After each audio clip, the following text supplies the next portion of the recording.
Great. Well, welcome everyone. You are attending this Organic Association of Kentucky webinar. This webinar is called Conservation Resources for Organic and Organically Managed Farms. We're very glad you're joining us today. I'm Mad Marshall. I'm the Conservation Outreach Coordinator with Oak, and I'm really glad to share this information with you all. We have a great session planned. We have some awesome guest presenters, and we're just hoping that everyone will get a lot out of this session today. Great. Just a couple of housekeeping notes. Please keep your microphone muted during this session. You can have your video on or off. We love to see the faces that are on our screens right now. If you have any questions during the session, you can put them in the chat box. Those questions will get filtered for our Q&A at the end of the session today. And if you need any other assistance, you can send a chat message to Oak Jenny. That's Jenny, our farmer education manager on the Oak team. And this event is being recorded. Again, welcome. We are the Organic Association of Kentucky. We're an organization that is farmer-led. We have over 400 members of farmers, local food advocates, and allied professionals, and others interested in supporting our mission of advancing organic regenerative agriculture to improve the health of the environment in our communities. We're dedicated to growing ecological resilience, economic viability, and socially just futures for Kentucky farmers through educational, technical, and market resources. We have an amazing plethora of programs to offer farmers, such as organic production assistance, organic transition assistance, conservation assistance, which is the program I run. We also have a soil health project running right now. You can be a member of Oak, like I said, and we also have a great Find a Farm directory on our website for Kentucky farms. This presentation today is in cooperative partnership with the Natural Resources Conservation Service. We have two of their lovely staff presenting with us today, and we're very grateful. Their mission to preserve natural resources really aligns with our mission of supporting organic and regenerative agriculture. And so we're really glad to be partnering with them today. We do have this Oak Conservation Education and Support Program where you can receive one-on-one tailored conservation plans and program support on your farm. I do free meetings with folks to kind of set up a long-term conservation plan and to figure out what Natural Resources Conservation Service programs might work on their farm. And we also do this work through field days, through webinars like this, through other virtual conversations. So stay tuned to hear more about our programs under conservation. We also have a very new, very exciting program that is being rolled out this spring. It's additional funding through NRCS for Kentucky farmers. So it's the standard EQIP and CSP programs, which we'll talk about more in this session, but it's additional funding that we are presenting to Kentucky farms along with Grow Appalachia, our partner organization in Kentucky. And so there's more information coming out about this very soon. But we're really glad to offer this additional funding in the state of Kentucky. And a link about this is going to be dropped in the chat as well right now.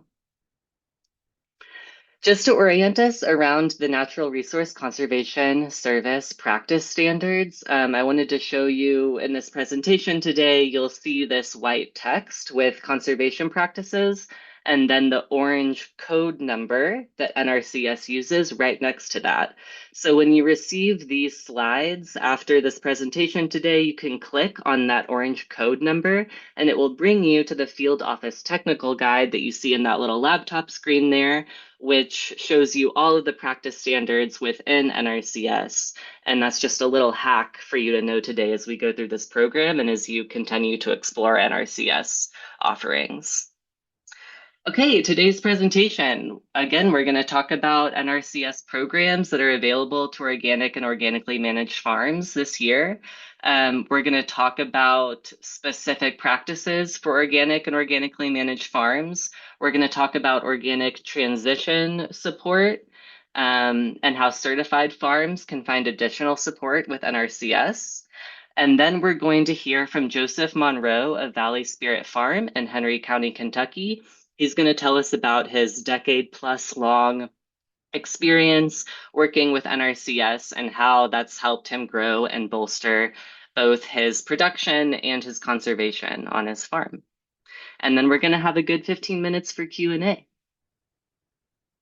We're going to send a poll out through Zoom right now so that we can gauge again your interest for the session today. If you're on a phone and unable to read all of the information, I'll sort of read it out here for us. Which best fits what you want from today's program? A, I'm a farmer interested in NRCS assistance. B, I'm a farmer interested in learning about on-farm conservation practices. C, I'm an ag or conservation professional and I want to know more about helping farmers. And D, not really sure, just here to hang out, just here to learn, see what I can glean.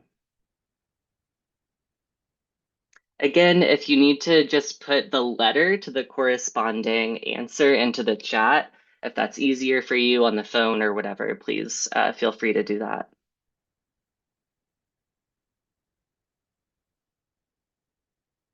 Okay, just a few more seconds here to enter your questions. Looks like we have some answers coming through.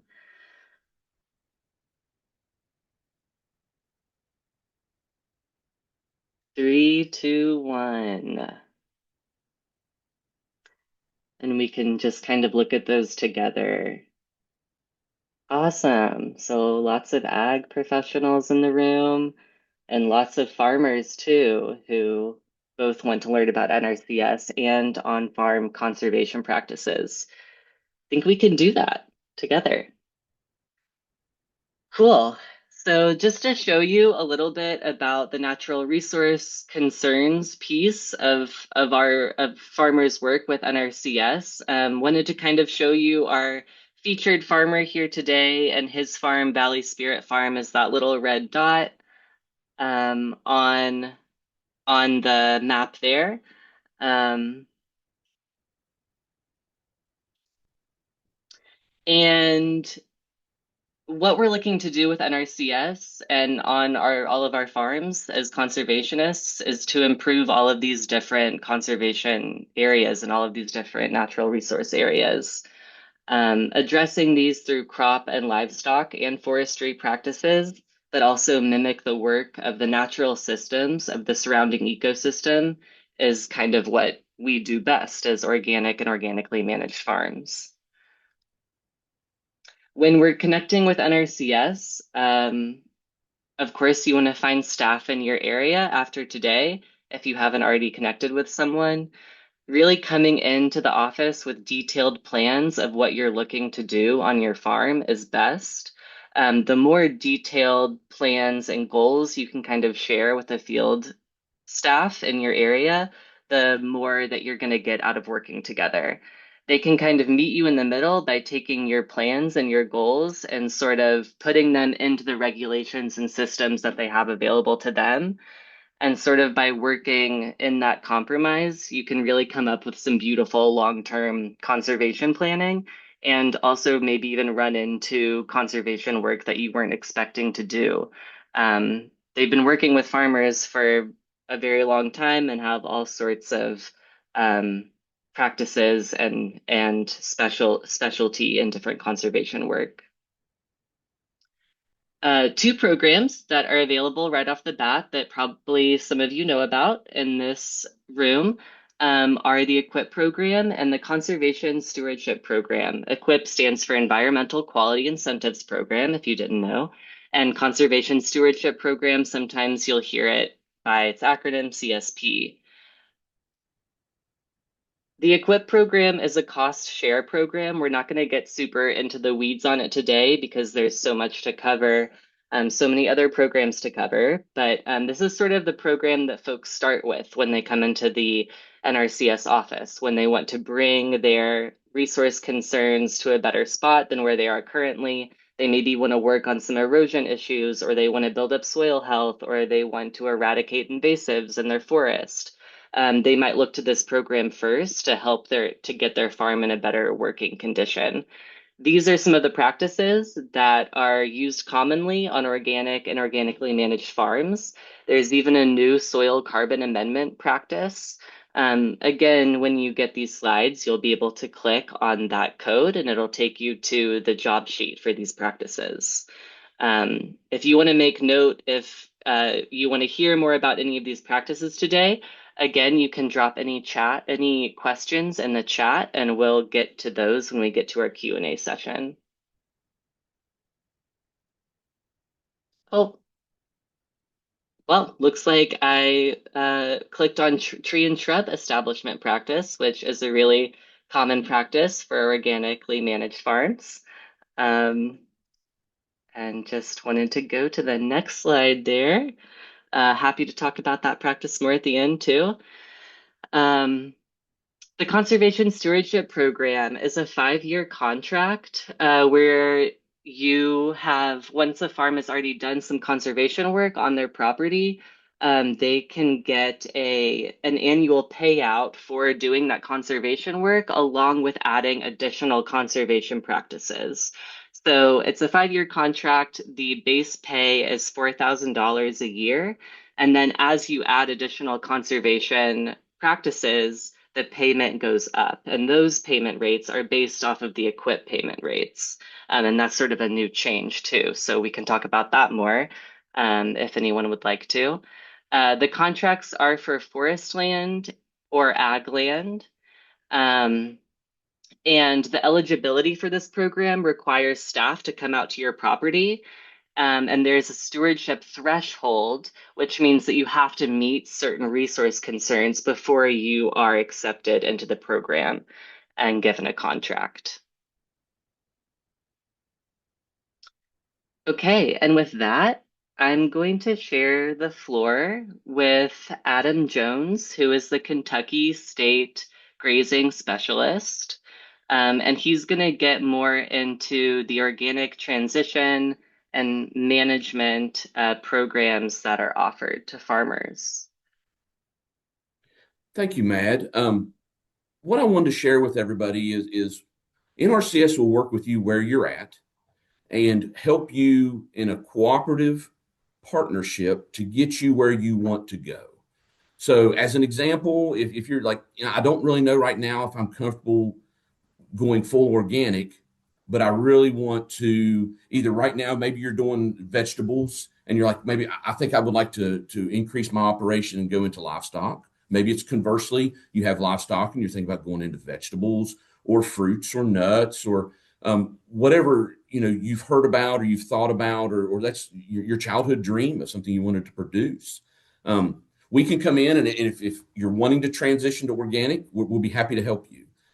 We have a program called CPAs, DIAs, and SEMAs. And if you wanted to Google, that's what you would Google them under. But it's conservation planning activities and design and implementation activities.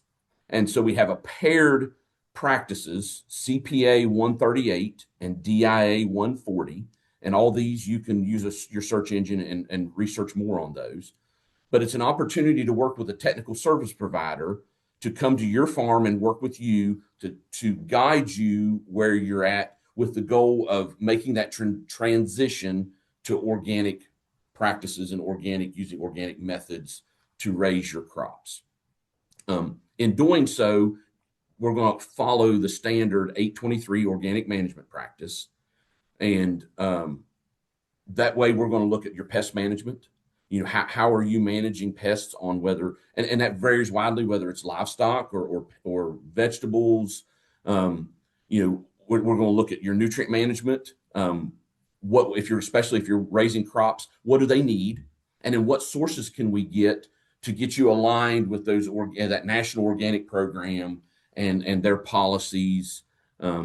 So you may not initially say, okay, I'm not quite ready right now, but we can start on the process. And over the next several years, we can work with you to take you from where you're at, um, and get you as far as what you're comfortable going. And then the beauty of it is 5 years down the road, you're like, okay, we've been doing this now. We really feel comfortable where we're at. Now we want to take that leap. Um, we can move forward then with an outside agency, Kentucky Department of Agriculture, to get you through the certification process. And at that point, we kind of hand the ball off and move on. So, as the slide indicates, it's multi-agency because you're going to work with Oak, you're going to work with NRCS, you might work with the UK Extension Service, you might be working with the Kentucky Department of Agriculture to get you to the point that you're comfortable and where you want to be for now and ready to help you take the next steps in the future. Um, we have staff and we work in partnership with Oregon Tilth to do trainings.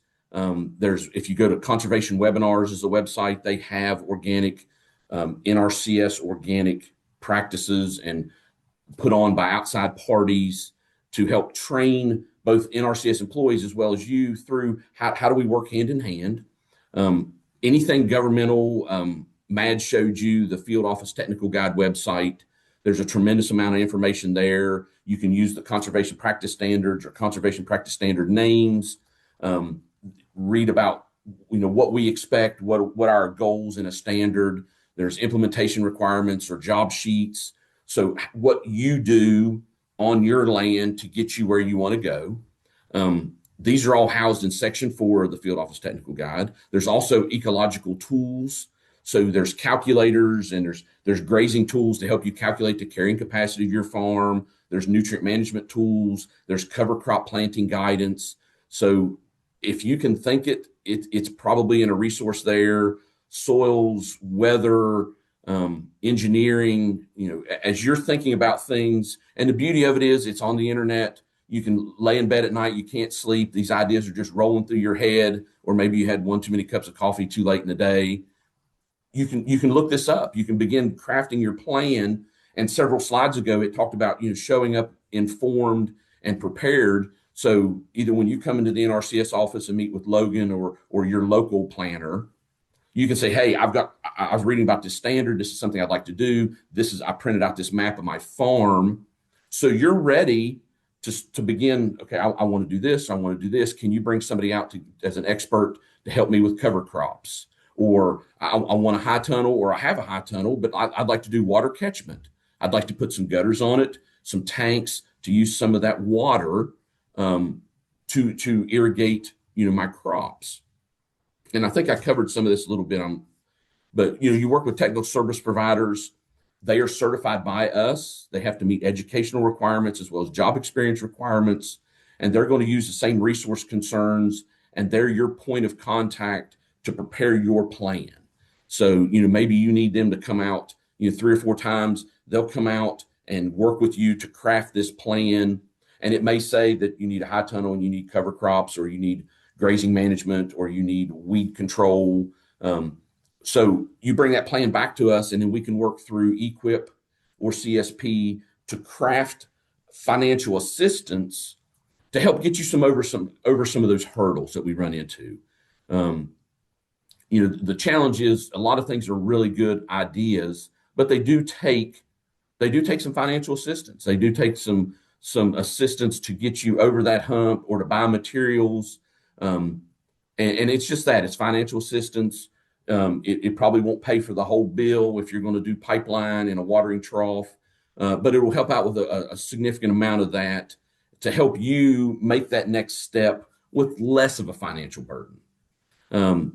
The DIA 140 is actually the meat and potatoes of your organic transition plan, because it's going to say, okay, you need 500 feet of pipeline, you need a watering trough to prevent mud around the watering trough. We're going to put a heavy use area of rock and geotextile fabric beneath it, or maybe it's cover crops, and you're going to plant this variety or this mix of varieties, and here's how you're going to establish that crop. Here's how you're going to terminate that crop to be ready for your next production cycle. So the design is actually the meat and potatoes, of that plan that is how I do the things that I want to do. And that's usually accomplished with two things. One is the implementation requirements document. And then two, if it requires engineering help, it'll actually be a true set of drawn designs of this is what we want to do and this is how you do it. And then if you're not comfortable with it, you're like, whoa, that's a little out of my wheelhouse. Then you can hire a contractor and hand him those designs and say, okay, I need a pipeline from my meter here all the way to the trough location that is here marked on the map. And then here's the depth of the pipe, the diameter of the pipe, the backflow preventer, and have that list of materials so they can prepare and install that practice following NRCS's standards and designs. So what we use as our guidance document it's an interim conservation practice, and that's more for NRCS folks. It starts with 8. But it's looking at organic transition management and how we manage organically, and it's a very thorough document because it's going to talk to you about what you want to do with how you're going to manage nutrients. If you have livestock, maybe it's incorporating that manure into other parts of your farm to build up those nutrients. It's going to talk to you about how you want to manage your pests, whether it's insect pests, fungus, it might be weeds. It will provide you information to take you through all the steps. And if you're listening to this, you know that farming in general is not easy. And the more focused you want to be, the more effort it takes. So it's a good way to get you through. And throughout the document, if you're going to set in this evening or this afternoon and look up Conservation Practice 823, it's going to have more practices listed in it that to get you where you want to go, you might need some of these others. And it may be that I want pollinators, that I'm going to do fruits or vegetables, and I'm going to need pollinators to help me with that. So then not only are you going to look at practice code 823, you might also look at other practice codes that work in conjunction or as a suite of practices to reach your goals. And it may be, perfect nutrient management, pest management, grazing management, cover crops, conservation crop rotation, conservation covers, field borders. All of these work together to achieve your goals. So the things that you want to do, you have the ability and the knowledge and technical assistance. And that's where we came from. Originally, our agency is 90 years old, and we started as a result of the Dust Bowl, or created as a result of the Dust Bowl. And we're trying to help landowners, correct or improve the conditions on their farm. And we do that. Usually it's one practice is rarely the one fix. It's not just one thing. It's a suite of practices. So, we're happy to help you with that. And once again, you see the word together. It's rarely just one thing.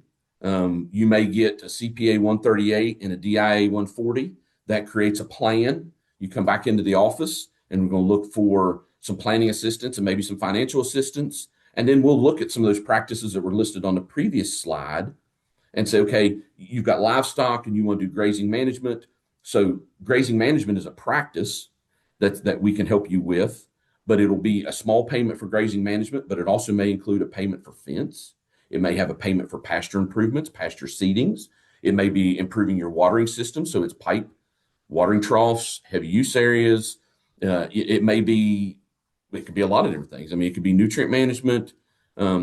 So we're able to help you both staff assistance. It may be that I've got a problem. The water runs off, my barn and it's making a mess. This winter, especially, I looked at some yesterday. It's a runoff issue, and it's going to take a little bit of surveying and a little bit of earthwork. It may not be my financial assistance, but it's just, here's the height that you need to move this embankment up so that the water runs the direction that you want it to go, instead of running it into the lot that your livestock are in, and now your livestock are covered with mud.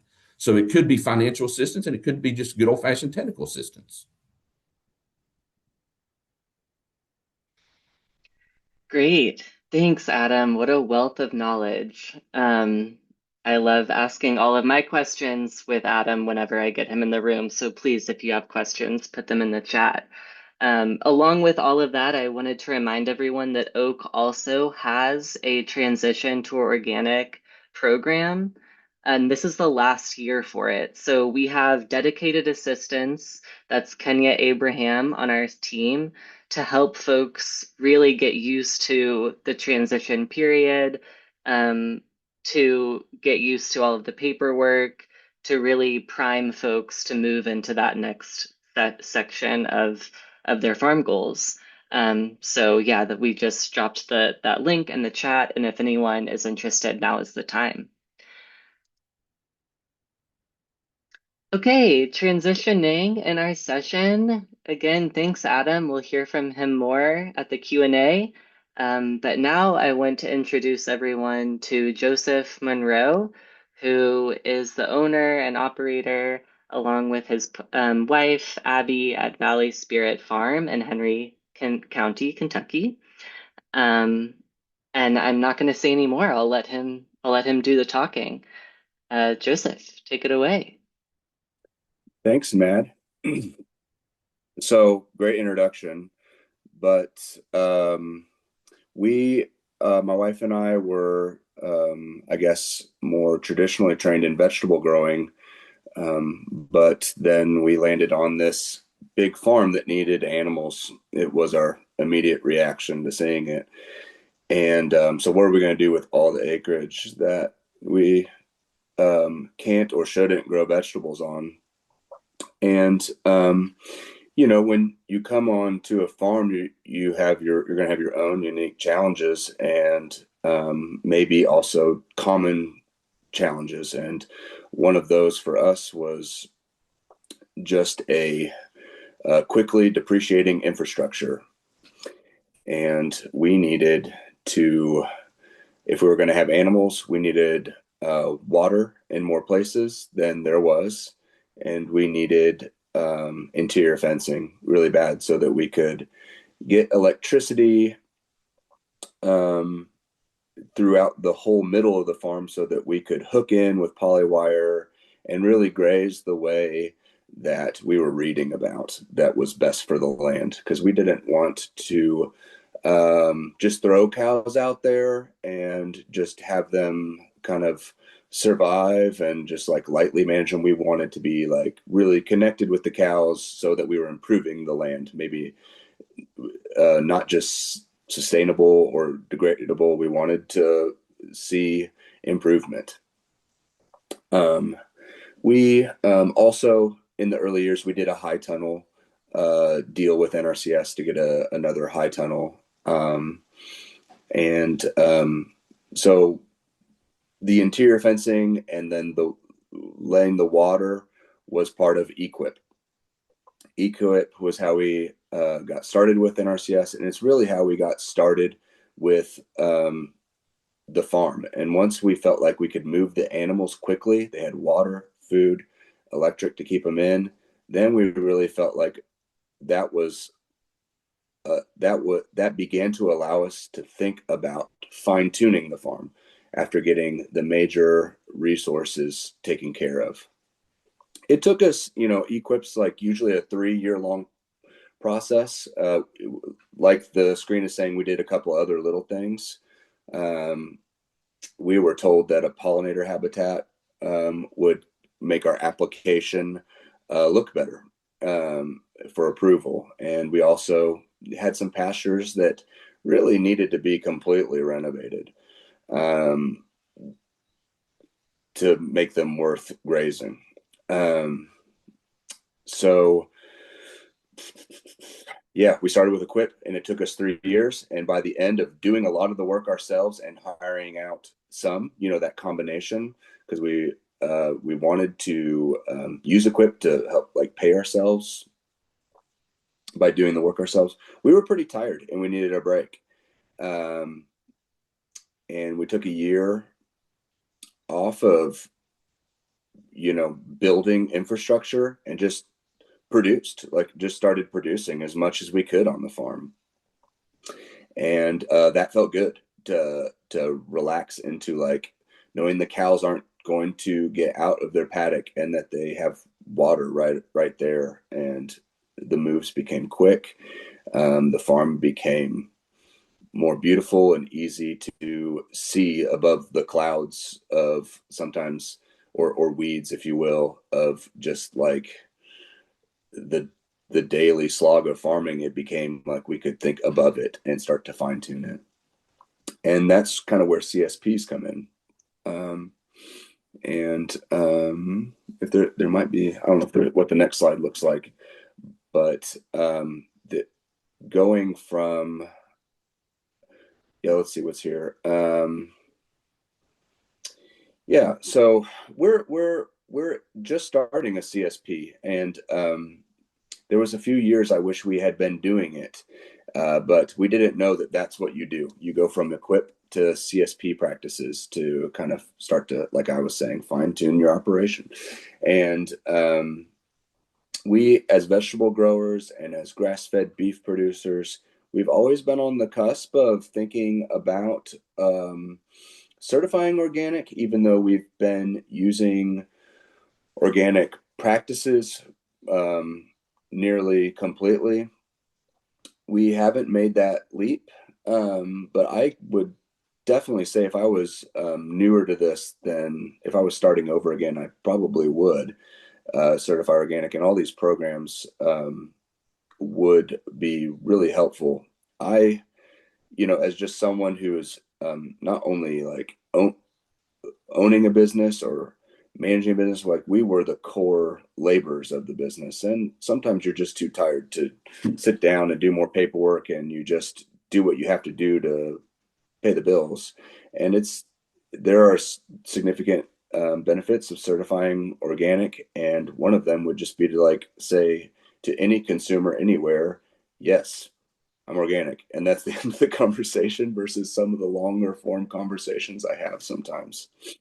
Um, so yeah, as this slide says, we've been heavily cover cropping. That's the backbone of our vegetable growing fertility and soil conservation program. Um, and yeah, we've been also starting now to focus on things like wildlife habitat. And that's definitely that wasn't like our focus early on. It was there, but now we're in a place to like encourage that and observe it. And that's part of the fun part of growing into being an established farm, is starting to see some of the wildlife habitat come on stronger, come back, or just have eyes for. I don't know what the next slide might be, but Well, Joseph, yeah, that's great. I love hearing like both the linear and non-linear way that your journey has gone with NRCS and just all of that real life experience and yeah, and taking that journey with them. I think I want to introduce Logan Duke at this point, who is a district conservationist in the NRCS Henry County office in Kentucky. And Logan and Joseph have worked together in recent years to establish this CSP contract and kind of move into that like deeper, longer term wildlife restoration work. And so, yeah, welcome, Logan. I kind of, yeah, maybe want to hear a little bit from you or both of you, like what entering that stage of the contract was like, of the CSP contract, and kind of how you all worked together to establish what that was going to look like. Yeah, yeah. Thanks, Matt. Appreciate Yeah. it. So I guess just for a little bit of context, starting out, kind of you got some program history from Valley Spirit and Joseph, but I guess it would have been maybe spring of 24 when Joseph came to the office, and I was like, oh, that's a familiar face, and we struck up a conversation and got to talking, and turns out we both sold at the same farmers market there for a little while in Louisville, and was able to kind of revisit some of that history. Joseph's still selling there. I no longer work at the farm that I was working at, but was good to see a familiar face and hit it off there.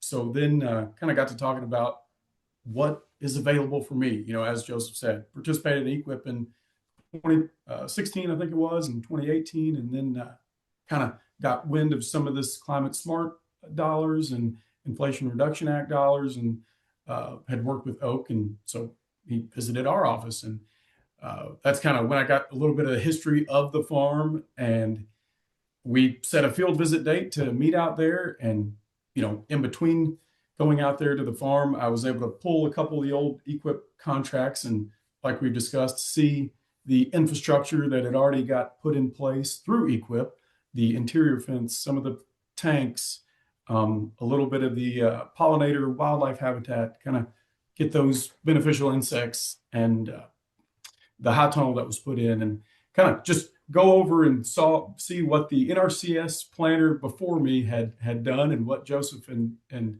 his family had done out on the farm. And so skip to the field visit, and kind of we go out there to evaluate what Joseph's kind of management goals and objectives are, and where he's at, where he's wanting to be. And I know, as we've reiterated multiple times, like, generally speaking, for programs, we kind of start participants out in that equip realm, get your infrastructure in place to solve resource concerns that have been identified. And we were kind of there. Joseph was there. He had things in place that were allowing him to manage his farm. And so I guess just a side note, going out there to his place was really neat to me. And I know I've told him this before, but saw a bird that I had never seen before. As we were walking through the pasture, we saw a bobolink or a bobolink. And I don't know how many of you got your bird feeders out for the wintertime, but are amateur ornithologists, but a bobolink is like a true grassland songbird. And we're out here walking around, early midsummer, and to see that, true grassland songbird out here in production pasture field, we're kind of got this harmonious balance between, livestock production and nature and wildlife. There's dragonflies, there's crickets, there's tree swallows and barn swallows swooping around as we're walking through the field. It's just you can tell it's really alive. But from that field visit, kind of led to a CSP application, like we've been discussing, and taking that management to the next step. And so, rather than tailor the CSP for more structural infrastructure type practices, we kind of looked at some management type stuff like crop rotation. I don't know if cover crops was on there specifically, but some wildlife habitat and, weed management in pastures, just things that are annual practices that you have to do, kind of more so management.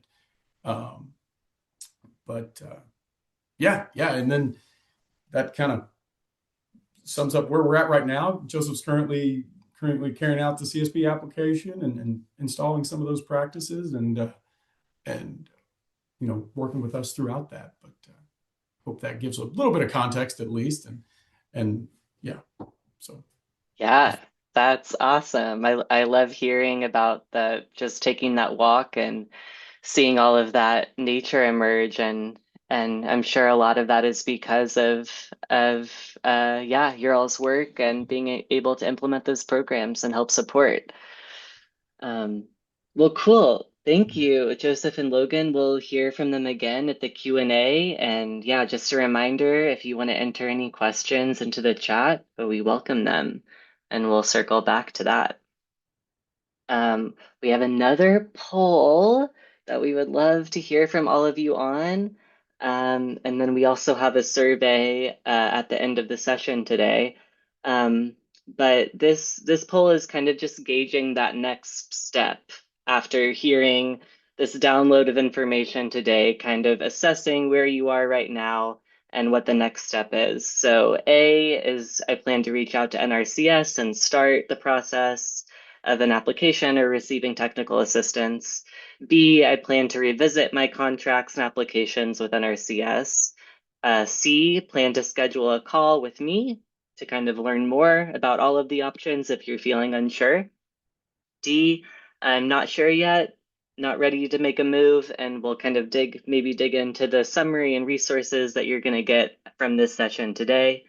And E, as an ag or conservation professional, you'll use this information to support farmers.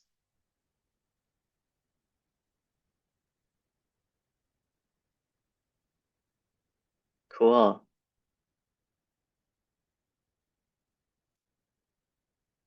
And 3, 2, 1. Great. And you can see those results there on the screen. Awesome.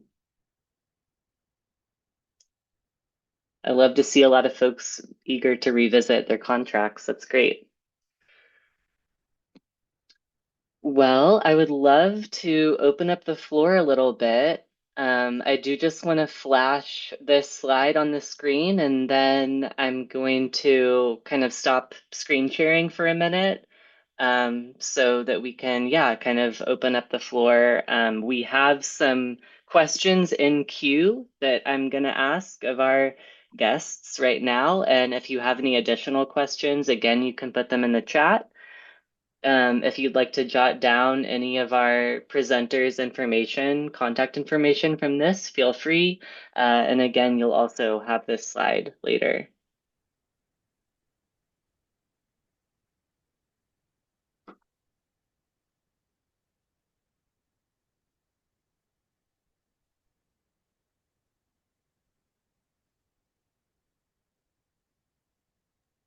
I just kind of scrolled all the way Yeah. back to the top there of the messages, and Adam, you can correct me wherever I'm wrong here, but George, dredging cost share dollars or dredging assistance, we get that question a lot.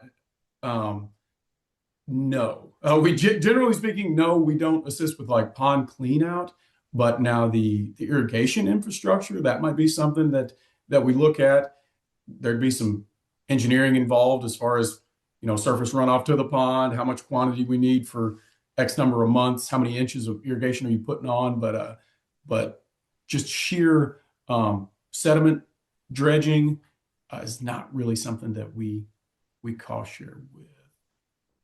Okay, And thanks. Logan, Yeah, what I'll do is I'll get up with my local office here in Mount Sterling because there has been a lot of runoff that went into these ponds when they were built. Um, and so, I mean, you can actually see in the summertime as it gets lower, you can actually see a couple of places where, the runoff has gone ahead and created these like little mud bars, I guess you'd call Mhm. Yeah, yeah. And you know, yeah, get with your local office there in Montgomery County and kind of talk things over with them. But it could be a combination of a few things to help mitigate that, whether it's uh, a filter strip around the pond or eliminating livestock access or trying to figure out, or am I cropping right up to the banks if it's an annual row crop setting, what's creating this erosion upstream? But yeah, management things of that nature, we could look at assisting to mitigate the erosion and that sediment load, but just sheerly dredging. Yeah, but thanks for the question. I don't know. them. Okay, thanks. Thanks, Logan. We have a question from Jack on the call. Can you discuss some of the details who can qualify for equip versus CSP? What are some of the resource concerns that need to be met for CSP? um, there's kind of a couple categories, Jack. There's if you want to sign up for any of the programs, there's some basic eligibility. Starts out with a farm number, farm and track number. Then you're going to look at there is some income limits. It's called adjusted gross income. This year's form, it's whether or not you make over or under $900,000 a year, adjusted gross income. There's some farm history requirements, such as highly erodible lands and wetland compliance. And you're going to fill out a form and attest to, I haven't farmed any wetlands. And we work with a partner farm service agency. It's one of our sister agencies here within the U.S. Department of Agriculture, and they handle our eligibility. So if you have specific questions, and when we get people that really do have some very specific accounting level questions, you can work with your local farm service agency office. Now, that is eligibility type questions. If you're looking at more about program questions, EQIP versus CSP, once you get through the eligibility side of it, then it's anybody can do either program. But what we look at, EQIP is historically there to address resource concerns. So as an example, if you have vegetables and kind of tying into the previous question, you have a lot of runoff, you're concerned about that your good ground is eroding away, it's washing away plants, it's making the vegetables, you get mud on them or mud splash, or it's hard to harvest, plants lodge over. Those are things we can work with you on resource concerns. Maybe it's conservation crop rotation, maybe it's buffers, filter strips, maybe it's irrigation. CSP has historically been enhancements. It's taking you that you've worked out the resource concerns, so you really don't have resource concerns now, but you're wanting to make improvements above and beyond where you're at. So CSP is conservation the stewardship program, and you're going to look at maybe I have vegetables and maybe I don't have pollinators. Maybe it's not, I don't have pollinator habitat. So I don't get as much fruit set as what I would like. So maybe it's that you want to do, and Joseph talked about doing pollinator habitats. Maybe it's that you're doing conservation crop rotation, but now you really want to work more on your nutrients. If you're organic, that might be a soil carbon amendment practice, and Mad left a star by that one. Maybe you need compost. Maybe that you just want to really build up your water holding capacity within your soils, and maybe compost is a solution to that. That would be some enhancements that can take you to that next level. And as far as resource concerns for CSP, we don't. I don't know what your farm looks like. I don't know what type of livestock, or if you even have livestock, what type of vegetables, fruits, nuts, hay crops, seed crops. Those, work with your local office. Reach out and say, hey, is there an opportunity to come out and visit? They're going to look at their schedules and say, yeah, how about this date at this time? And you and your local office will work out a time and a place that's convenient for both of you. And then they can walk the farm, and then you can see where you're at and where you want to go. Awesome. Thanks, Adam. Great. We have a question from Kathy, a kind of a ag professional question. I'm supporting farmers across the country. Does NRCS offer the same services in every state? These are excellent resources for all farmers using organic practices. Thank you. And then we had another question from our registration questions when folks registered. Are other states using and implementing the same funding? So for both respondents, yes, with a caveat.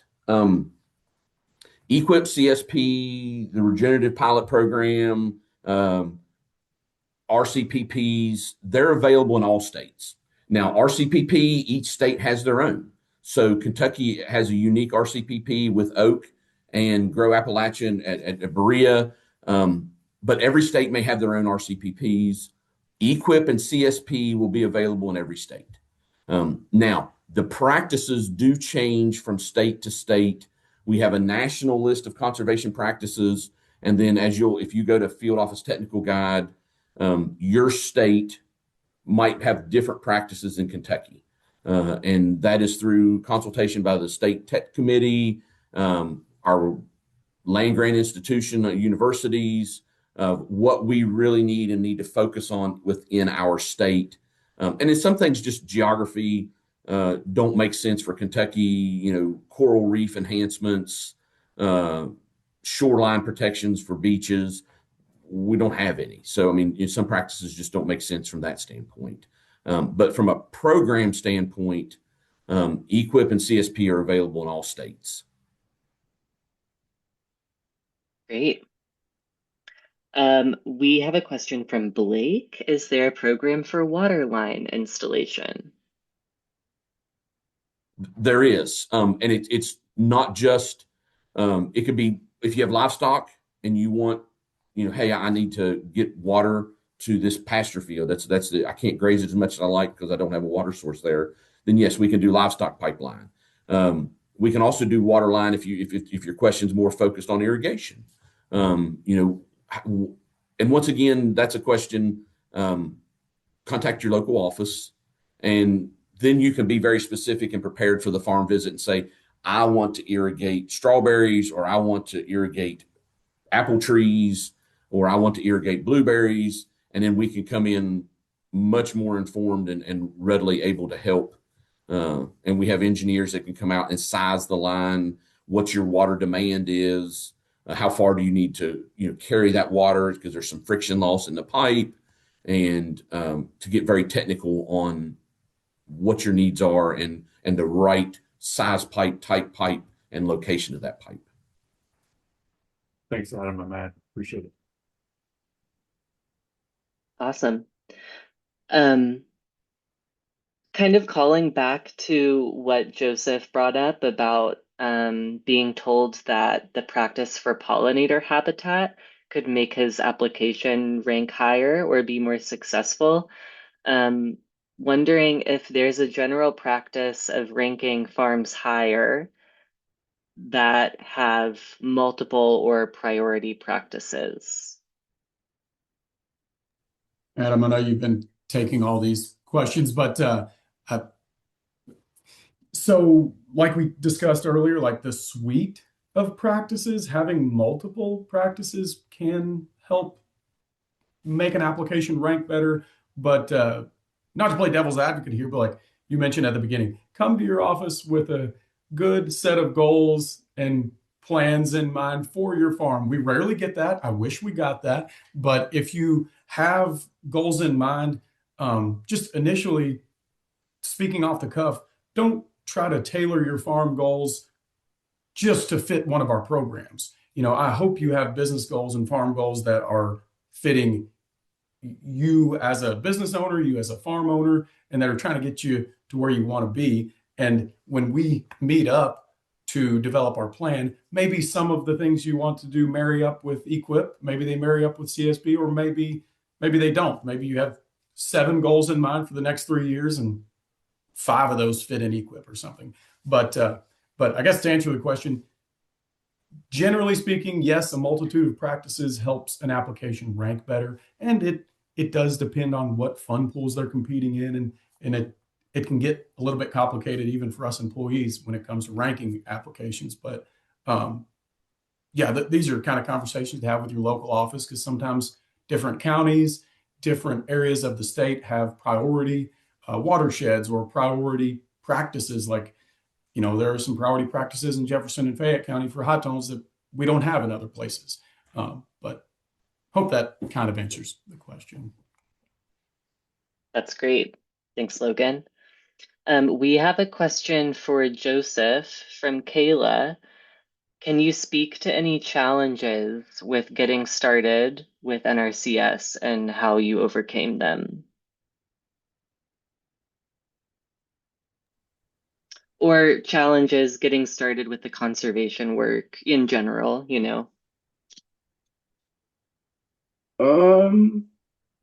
I guess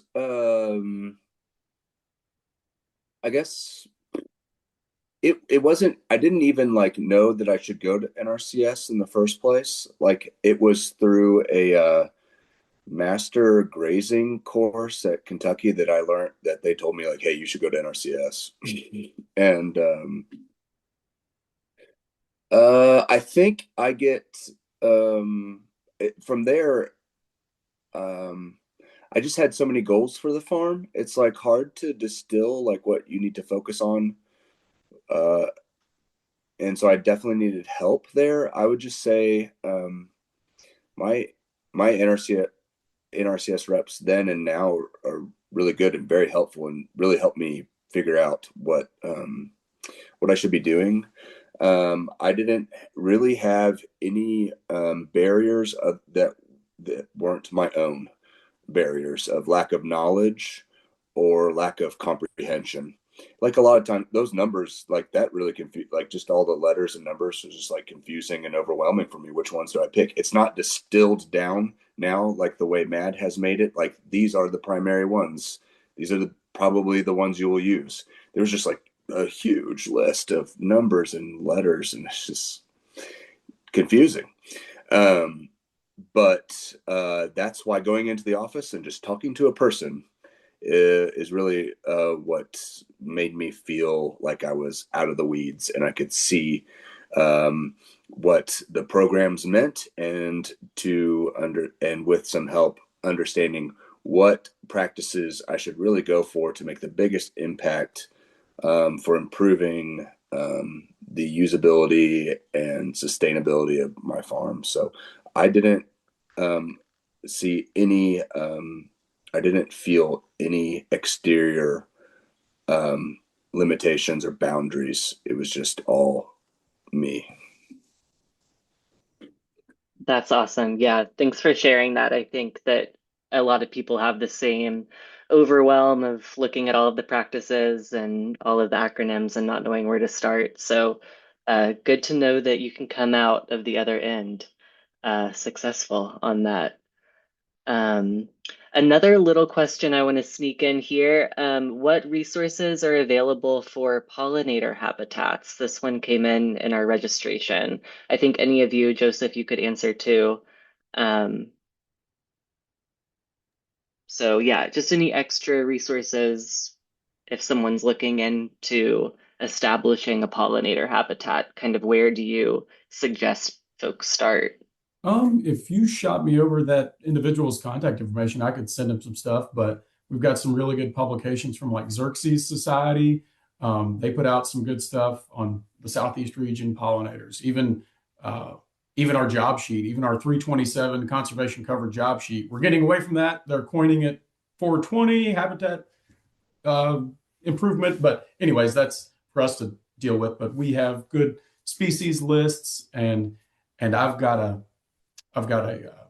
list of seed sales providers that I've made kind of on my own, just talking to local people who've bought seed. But Roundstone's a really good resource. If you go to Roundstone's website, uh, not favoring them, but they have one of uh, the better native grass, native forb pollinator websites and seed distribution places out there. But yeah, it'd be great to be glad to send any of those forms or publications over to this individual who needs it.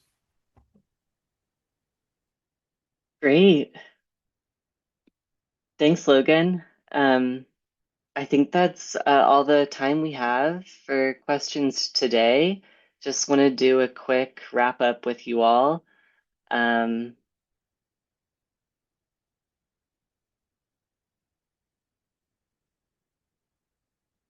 Great. Can folks see the shared screen? Cool. Yeah, so again, just want to let folks know that you can reach out to me if you want any conservation assistance. And if today felt like a lot and a lot of it went over your head, I'm here to sort of sit down with you and break it down further, step by step. And again, just wanted to remind folks to keep in touch with Oak. You can become a member. We have newsletters that you can sign up for, and we're on social media as well. Yeah, and just a really big thank you today to Joseph and Logan and Adam. We've been working on presenting this for quite a while, and it got bumped because of the furlough back in the fall. And so, yeah, we're just so glad that you guys are back in the office, as busy as you are, and that you still have time to take out of your days to do this special educational series, and Logan, of course, to you for yeah, just sharing your personal story with everyone. We also have a survey that we're going to send out in the chat right now. Um, and we hope that you fill that out. That really helps us to do more sessions like this and get you all the information that you need to move forward. So please, again, reach out to any of us. And thanks, everyone, for coming to this session today. Yeah, we're really glad that everyone could join us. Have a great Wednesday.